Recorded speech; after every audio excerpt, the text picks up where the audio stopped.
What's going on, everyone? The other day, I asked you all to vote for your top 10 leaders, and well, I got a lot of responses. And so I have a top 10 list, but then I also have all the other leaders rated in sequential order of votes placed on those leaders. There were a very clear top 10. There was a very clear top 10. There was even a pretty clear, middle of the pack, like 11th through 20th.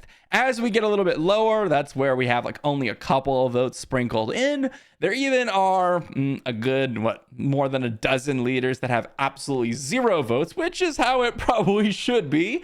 But we do have a clear top 10 that I want to go over today and diving into the rest of the list. So with a big thank you to my patrons over on Patreon and also all of you who choose to vote in this list, let's dive into our top 5. All right, to start us off, we've got the number 1 leader on the list. And I want to be honest, guys, I'm recording this video in the midst of some of the tournaments. We haven't had any balance updates yet. So by the time this video gets posted, you very well could no longer be with us.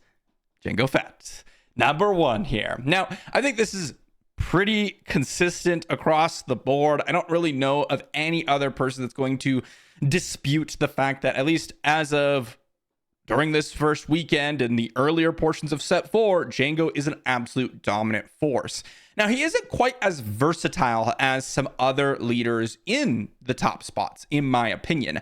He has a very, very well constructed list in Jango Red. Tarkin Town works amazingly. You have amazing cards like IG-2000, War Juggernaut, Devastator, and just in general, P-38, things that work with cunning. You are in the cunning aspect, which is by far, in my opinion, the strongest aspect. All of those lead to a very strong contender. But in terms of leader itself, I don't know if he can really compete comparatively to some other leaders in terms of just the leader strength itself. In terms of deck quality, yeah, number 1, easy peasy, no questions asked. But just something to think about. Coming in at number 2, we've got Sabine Wren. This is one of those leaders which I do think has a lot more versatility to it. We've seen Sabine Green contend. We've seen Sabine Yellows contend. Now, same with Jango, that is. But in Sabine's case, it's really just all about having whatever aspect gives you the most aggressive combination. And generally, that's going to be an ECL deck, just because you get immediate impact from some of your earlier units, such as Poe, Wrecker, K2SO. You can get immediate impact on the board, which is why ECL is so powerful with Sabine, and that makes her a really, really strong option. She also just baseline good, having early deploy, nice leader action. It's just overall strong leader. Number 3 coming in, we've got Han Solo from set 1. This one, in my opinion, is the strongest leader, just as a leader in of itself. As a leader, he does something that completely breaks the normalcy of the game. Giving you an additional resource at your time of choosing is incredibly powerful. And we've seen this time and time again. The Tech DJ combo obviously is one of the strengths of Han, as it is able to cheat on resources, able to go ahead and take advantage of the smuggle pile and then use, or your resource pile, and then use his action to defeat, so you negate the downside of DJ. But overall, just being able to cheat on a resource is exceptionally strong. Next up, we've got, and a surprising one, Piet. Now, maybe this is just bias because of early set 4. As I said, these are all voted by you all. This is not my votes at all. But Piet coming in at number 4. I do think Piet has showed up a little bit with these earlier tournaments, and I do think he is a really strong leader. One of the nice things about him, similar to Han, is you're able to cheat on costs. Specifically with Piet, with capital ships. And there are a lot of strong capital ships, specifically within command, but also within, well, both vigilance and aggression, and even cunning, giving you access to triple dark raid, able to grab some of those capital ships. You could do some amazing things with Piet. And at number 5, and I definitely think this was just because of the new set, is Kazuda. Now, Kazuda is very, very interesting. You have a really, really powerful couple of options with Kazuda. One of the things with Kazuda right now, however, is he has a really poor matchup into Jango Fett. just having a bunch of space units and trying to get down early aggression, especially when you're doing some piloting shenanigans, which you kind of can do with Kazuda, Django just absolutely plows through those styles of decks. But I think maybe with Django being gone, Kazuda's going to have a lot better of a chance. And he is exceptionally powerful with Millennium Falcon, with Contracted Hunter, and all those perfect synergy pieces with Kazuda himself. Those are the top 5 here, guys. And I think overall, from the community voted list, I would pretty much agree. I think at least the first 3, 100%, I would put them in the top 5 leaders at the current moment. For me, I would actually have Cad Bane and Quinlan up in the top 5. That's would be my top 5. I would have Django, followed up by Han Solo, followed up by Sabine, followed up by Quinlan, and then Cad Bane. That would be my top 5, just because of how powerful some of these options have been. But I absolutely could see the Piet and Kazuda in the top 5 list. Moving on to 6 through 10, guys. We've got Cad Bane as the next one up. Cad Bane is extremely powerful and has performed quite well, especially with a new variant on the market right now in Cad Bane Blue. Really strong to deal with those Django Fett lists. But who knew, just playing out an Underworld style of deck, which you are already doing with Cunning Villainy, is going to be good because you're playing your deck and you're getting random damage on your opponent's units. That's pretty good. Following that up, we've got Quinlan, number 7 on the list. Quinlan being number 7, I think is a little bit of a snuff to Quinlan. And to be fair, I have done the same to Quinlan. But I think one of the just strong things you can be doing is playing Cunning. I think that baseline is what you should be doing. Just the power of a lot of Cunning cards. But more importantly, any aggressive deck that can afford to run 2 aspects, one of them being Cunning and the other one being Tarkin Town, and I specifically mean Tarkin Town, not just aggression, is exceptionally powerful. And Quinlan, as a leader, has a really excellent position to do so. And that's what makes Quinlan such a powerful threat. Coming up next, we've got Anakin Skywalker coming in at number 8.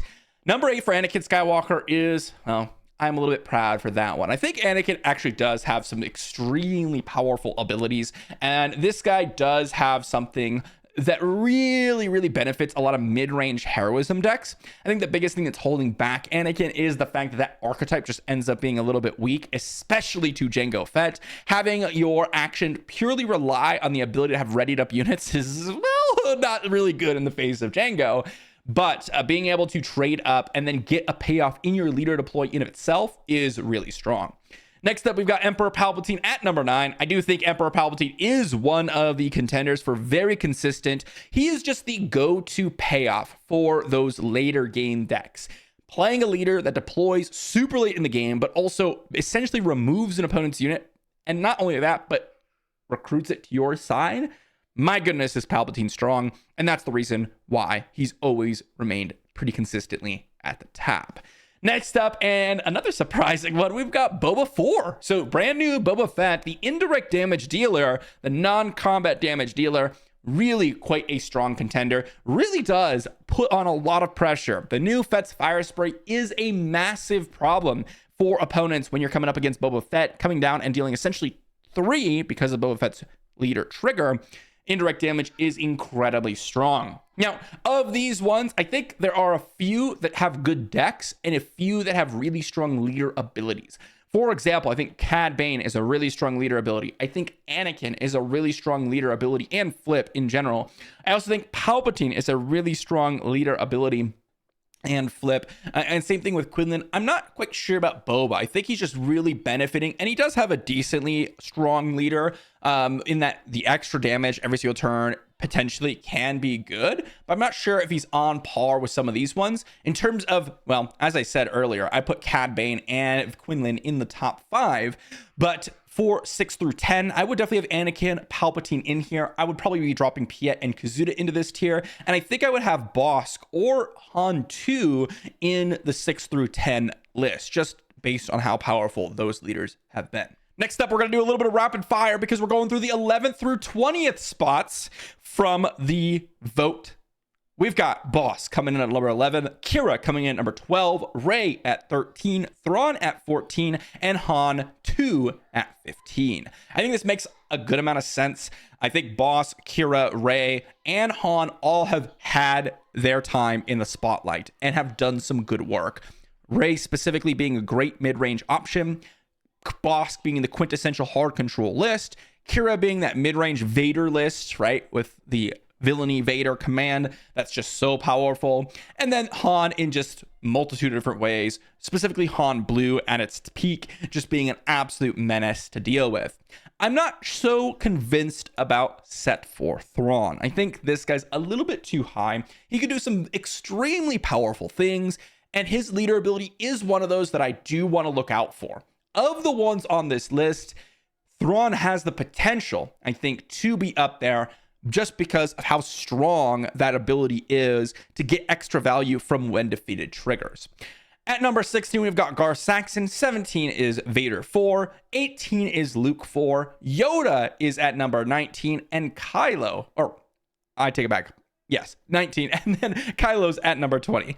Those are the 11th through 20th list. Gar Saxon, this guy has been way more impressive, especially with the new Krennic. Has been absolutely amazing. Just getting another 3-2 shielded on turn 1 is awesome. Vader dominating the skies. I think the most important thing is we have a few things that work specifically well with Vader, and just going wide in space does actually do decently well in some matchups. Luke just being a massive mid-range powerhouse. If you're able to get to the flip for Luke and put him on something, he can't be defeated, at least the upgrade side, so you really are limited in the options to deal with Luke, and he will just take over the game, similar to the early Set 1 Vader. Yoda being a nice controlling option, coming down, getting that restore, getting that immediate removal, very similar to like the strength of Palpatine in that he comes down and just completely swaps the game in your favor, but on the heroism side of things. And Kylo being a one-trick, aggressive powerhouse that absolutely dominates in some scenarios, well, it's going to do some work. Some more rapid fire going into the 21 through 40th slot. We've got Poe Dameron here at 21. Chancellor Palpatine from Set 3 in 22. Han 4 in 23. Wedge at 24. 24. Vader 1 at 25. Krennic at 26. Maul at 27. Mando at 28. Tarkin at 29. And Luke from Set 1 at 30. Very, very interesting stuff. Okay. I think this is the tier of a lot of BC tier lists. Above this, these are all kind of competitively viable decks. Although I would probably snub Thrawn, Vader, and Luke from the like competitive viability list. And when I say viable, I mean like you might be able to get a few good matches and actually reach the end, but it would be very tough. Like a lot of these are like high B tier and up lists. As we drive to the 21 through 40th, these are usually like low B tier and below. But I think a lot of these do have some really good potential. It's nice to see Mandalorian raise up quite a bit. I do think he got a lot better from Set 4. I think that everyone's kind of on that train.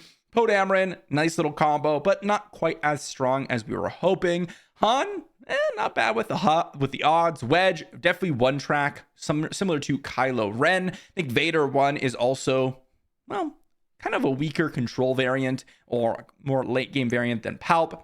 But overall, I think this makes a lot of sense. Major Von Reg at 31, Asajj from Set 3 at 32, Rex at 33, Count Dooku at 34, Obi at 35, Boba Fett from Set 2 at 36, Leia at 37, Trench at 38, Phasma at 39, and Lando at 40. Definitely some interesting ones here, and this is where the votes start to get a little weird, okay? I would definitely rate a lot of different lists very, well, differently. I think there's a lot of fans of certain lists, and definitely with a few of these, it's just on the list a little bit higher from like a difference of a couple of votes.